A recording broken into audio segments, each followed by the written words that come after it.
பிதா சுதன் பரிசுத்த ஆவியின் பெயராலே ஆமீன். ஆண்டவர் உங்களோடு இருப்பாராக, ஆன்மாவோடும் இருப்பாராக. புனித யோவான் எழுதிய முதல் திருமுகத்தில் இருந்து வாசகம். அதிகாரம் 4, இறை வார்த்தைகள் 8 முதல் 9 வரை. அன்பில்லாதோர் கடவுளை அறிந்து கொள்ளவில்லை, ஏனெனில் கடவுள் அன்பாயிருக்கிறார். நாம் வாழ்வு பெறும் பொருட்டு கடவுள் தம் ஒரே மகனை உலகிற்கு அனுப்பினார். இதனால் கடவுள் மீது வைத்த அன்பு வெளிப்பட்டது. ஆண்டவரின் அருள்வாக்கு. இறைவா உமக்கு நன்றி. கிறிஸ்துவுக்குள் பிரியமான என் அன்பு சகோதர சகோதரிகளே, அன்பின் தெய்வம், அன்பின் இறைவன், அன்பு செய்து நம்மை வழிநடத்தக்கூடிய உண்மையுள்ள தெய்வம் இந்த நாளிலே உங்களை ஆசீர்வதிக்கின்றார். உங்களை மட்டும் அல்ல, உங்களை சார்ந்திருக்கக்கூடிய ஒவ்வொருவரையும் ஆசீர்வதிக்கின்றார். ஏனென்றால் அவர்களும் இந்த வார்த்தைகளை கேட்க நீங்கள் உதவி செய்து கொண்டு இருக்கிறீர்கள். எனவே அன்பார்ந்தவர்களே, குடும்பமாய் இருந்து ஆண்டவருடைய வார்த்தையை கேளுங்கள். அநேக பேர் இந்த யூடியூப் சேனலின் வழியாக ஆண்டவருடைய ஆசீர்வாதத்தை அனுதினமும் பெற்றுக்கொண்டு இருக்கிறீர்கள். அதற்காக ஆண்டவருக்கு நான் நன்றி செலுத்துகின்றேன். ஏனென்றால் எல்லா புகழும் நமது ஆண்டவராகிய இயேசு கிறிஸ்து வழியாக தந்தை கடவுளுக்கு செலுத்துவோம். இந்த நாளிலே உங்களுடைய அன்பு கள்ளமற்றதாய் இருக்கிறதா என்று ஆண்டவராகிய இயேசு கிறிஸ்து இந்த நாளிலே உங்களிடம் கேட்கின்றார். பிரியமானவர்களே, நாம் இந்த உலகத்திலே அன்பு செய்யாமல் வாழ முடியாது.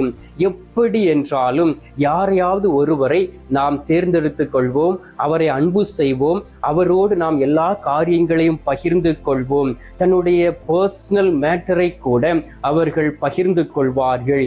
இது ஒரு வெளிப்படையான ஒரு அன்பு என்று நாம் சொல்லலாம். நம்முடைய வாழ்க்கையில் நடக்கக்கூடிய காரியங்களை எல்லோரிடமும் போய் நாம் சொல்ல முடியாது. யாரிடம் அன்பு செலுத்துகிறோமோ அவர்களிடம் மட்டுமே நாம் அவற்றை சொல்ல முடியும், அவர்களிடம் மட்டுமே நாம் வெளிப்படுத்த முடியும். ஆனால் நீங்கள் காண்பிக்கக்கூடிய அந்த அன்பு கள்ளமற்றதாக இருக்கின்றதா, கள்ள கபடம் இல்லாமல் இருக்கின்றதா? ஆண்டவராகிய இயேசு கிறிஸ்து இந்த உலகத்தில் வந்த பொழுது அவருடைய உள்ளத்திலே கள்ள கபடம் கிடையாது. எல்லோரையும் அன்பு செய்தார், எல்லோரையும் நேசித்தார், அரசர்களை நேசித்தார், அங்கு இருந்த பரிசேயர்கள் சரிசேயர்களை நேசித்தார், வாழ்ந்து கொண்டு இருந்த அனைத்து குருக்களையும் நேசித்தார், தொழுநோயாளிகளை தொட்டு குணமாக்கி அவர்களை அன்பு செய்தார், நடக்க முடியாதவர்களை நேசித்தார், பாவிகளை நேசித்தார், அவருடைய பாவங்களை எடுத்து மாற்றினார், சீடர்களை அன்பு செய்தார் என்றும் அவருடைய அன்பில் கள்ள கபடம் இல்லாததை நம்மால் பார்க்க முடிந்தது, பார்த்திருக்கின்றோம். அதே போல் ஆண்டவராகிய இயேசு கிறிஸ்து இந்த நாளிலே நம்மிடம் கேட்கின்றார், என் மகனே மகளே, நீ காண்பிக்கக்கூடிய அன்பில் அந்த கள்ள கபடம் இல்லாமல் நீ அன்பு செய்யக்கூடிய மகனாக மகளாக இருக்கின்றாயாம் என்று ஆண்டவர் உங்களை பார்த்து கேட்கின்றார். பிரியமானவர்களே, அன்பு என்கின்ற வார்த்தையை நாம் எளிதாக சொல்லிவிடலாம். ஐ லவ் யூ, நான் உன்னை அன்பு செய்கின்றேன், நான் உன்னை நேசிக்கின்றேன் என்று சொல்லி நாமே அந்த வார்த்தைகளை பல முறை பயன்படுத்தி இருக்கின்றோம். அது சாதாரண ஒரு வார்த்தையாய் மாறி போகின்றது. உண்மையிலே அநேக பேருக்கு அது உள்ளத்தின் ஆழத்தில் இருந்து வருவது இல்லை. பாருங்கள், கணவன் மனைவி அவர்களுக்குள் இருக்கக்கூடிய அன்பு ஒரு வித்தியாசமான அன்பும், அதில் கூட உண்மையற்ற சூழ்நிலையையும் பரிசுத்தமற்ற அன்பையும் நாம் பார்க்க முடிகின்றது. பாருங்கள், இளைஞர்களும் இளம் பெண்களும் அன்பு செய்கிறார்கள், ஏனோ தானோ என்று வாழ்ந்து வாழ்க்கையை அழித்துக் கொள்கிறார்கள். அவர்களுடைய அன்பில் அங்கு கள்ளமற்ற அன்பு இல்லாதபடி கள்ளத்தனமான அன்பு இருக்கின்றது. சில பேர் கள்ள தொடர்பில் இருந்து அன்பு செய்து கொண்டு இருப்பார்கள். கணவருக்கு துரோகம் செய்வார்கள், மனைவிக்கு துரோகம் செய்வார்கள், அதே போல் தன்னுடைய உடலுக்கு எதிராக துரோகம் செய்வார்கள். உடலுக்கு எதிராக துரோகம் செய்யும் பொழுது நமக்குள் இருக்கக்கூடிய கடவுள் நம்மை விட்டு வெளியிலே போய்விடுகின்றார். ஏனென்றால் இந்த உடல் கடவுள் தங்கக்கூடிய ஆலயமாக இருக்கின்றது.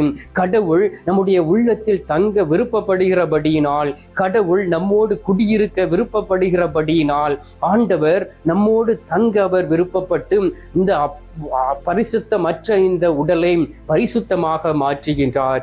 எனவே நம்முடைய அன்பில் முதலில் கள்ளம் கபடம் இல்லாத ஒரு அன்பாக இருக்க வேண்டும். அப்படி என்றால் ஆண்டவர் அந்த அன்பை நமக்கு செலுத்தினாரே, நான் எப்படி அந்த அன்பை அவருக்கு திரும்ப செலுத்த முடியும் என்று நீங்கள் கேட்கலாம். அன்பார்ந்தவர்களே, ஒரு சிறிய எடுத்துக்காட்டை நான் உங்களுக்கு சொல்லுகின்றேன். நீங்கள் படுக்கை அறைக்கு படுக்க செல்கிறீர்கள், அப்படித்தானே? இரவு நேரத்திலே நிம்மதியாக தூங்குகிறீர்கள் என்று வைத்துக் கொள்வோம். காலையில் 2 மணிக்கோ 3 மணிக்கோ உங்களுக்கு விழிப்பு வருகின்றது என்றும் நாம் எடுத்துக்கொள்வோம். எழுந்த உடனே நீங்கள் என்ன செய்வீர்கள்?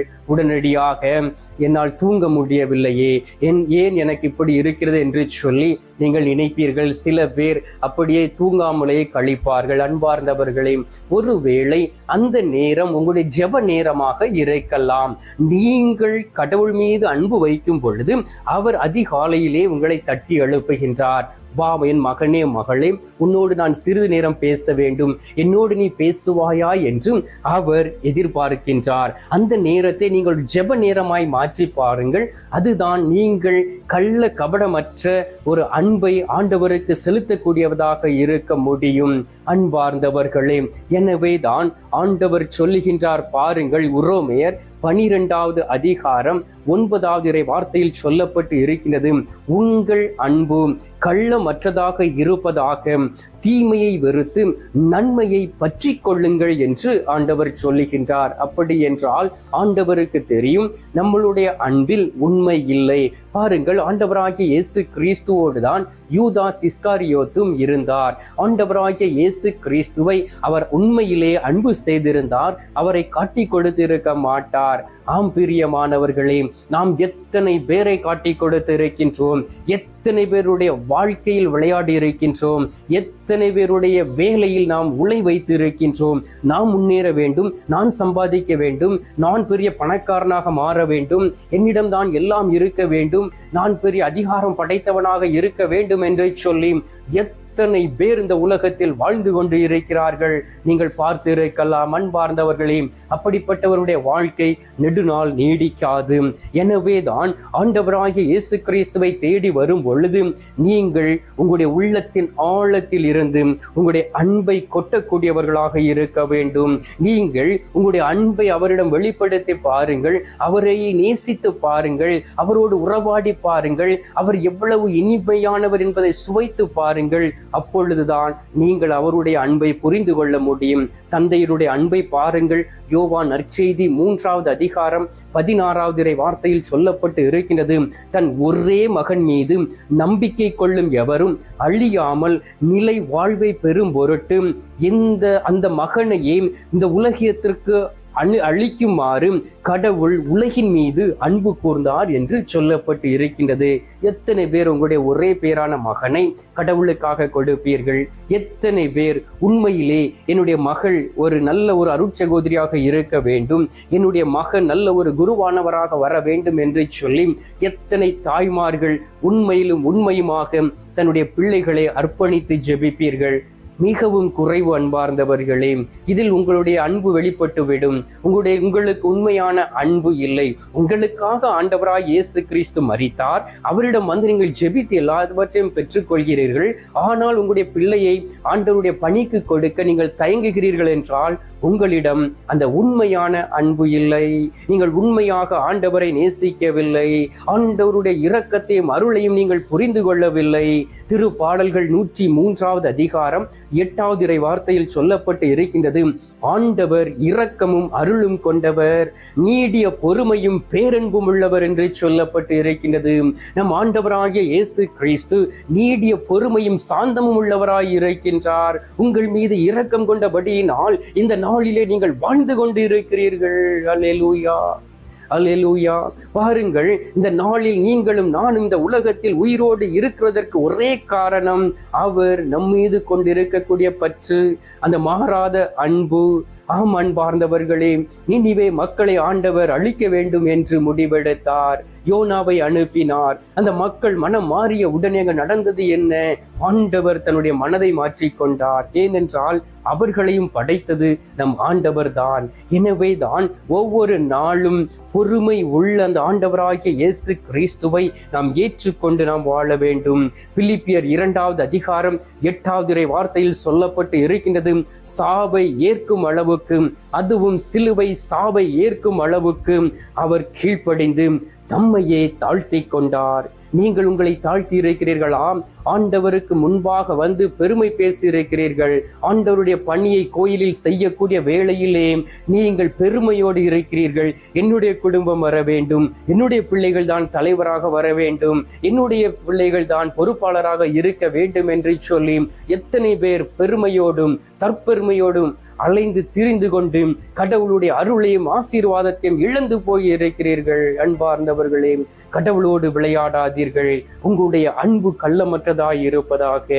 எனவே இந்த நாளிலே நம்மை அன்பு செய்து கொண்டு இருக்கக்கூடிய நற்கருணை நாதரிடம் செபிப்போம். இயேசுவே, நான் என்ன செய்ய வேண்டும்? நீர் சொல்லும். நான் உம்மை நேசிக்கின்றேன். அந்த அன்பின் வெளிப்பாடை என்னால் கண்டுகொள்ள முடியவில்லை, எனக்கு கற்றுத்தாரும் சுவாமி என்று சொல்லி கேளுங்கள். அவர் உங்களுக்கு வெளிப்படுத்துவார். இப்பொழுது நாம் ஜெபிப்போமாம். சில மணி துளிகள் கண்களை மூடி ஆண்டவரிடம் மன்றாடுவோம். எங்கள் பரலோக தந்தையே, இயேசு கிறிஸ்துவே, தூயனல் ஆவியே, தந்தையே, இந்த அருமையான நேரத்திற்காக உமக்கு நன்றி அப்பா. நற்கருணை நாதராய் எங்கள் நடுவில் வீற்றிருக்கிறவரே, உம்மை ஆராதிக்கின்றோம், உம்மை வணங்குகின்றோம், உம்மை போற்றுகின்றோம். உண்மையுள்ள தெய்வமே, உமது பெயரை பெருமைப்படுத்துகின்றோம்.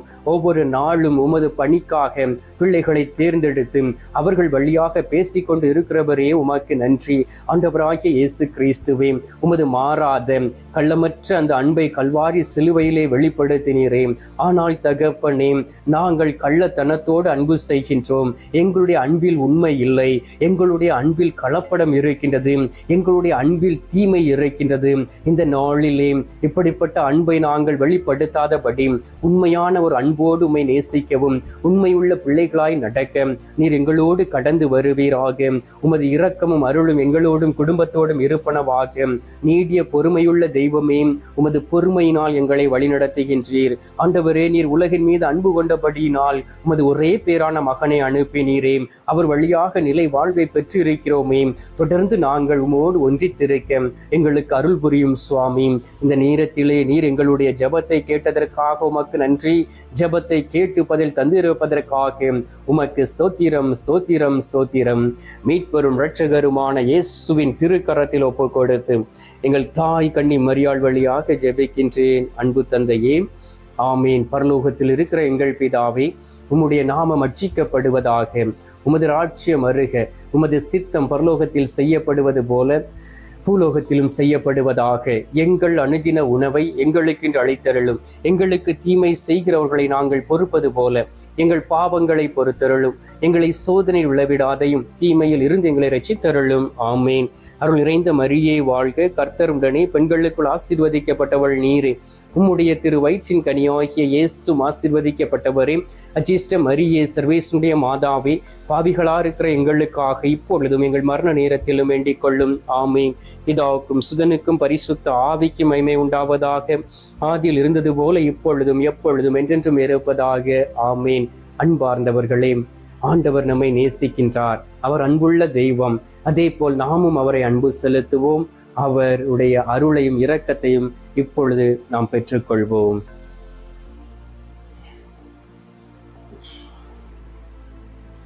எல்லாம் அல்ல இறைவன் பிதா, சுதன், பரிசுத்த ஆவி உங்களை ஆசீர்வதிப்பாராக. ஆமீன்.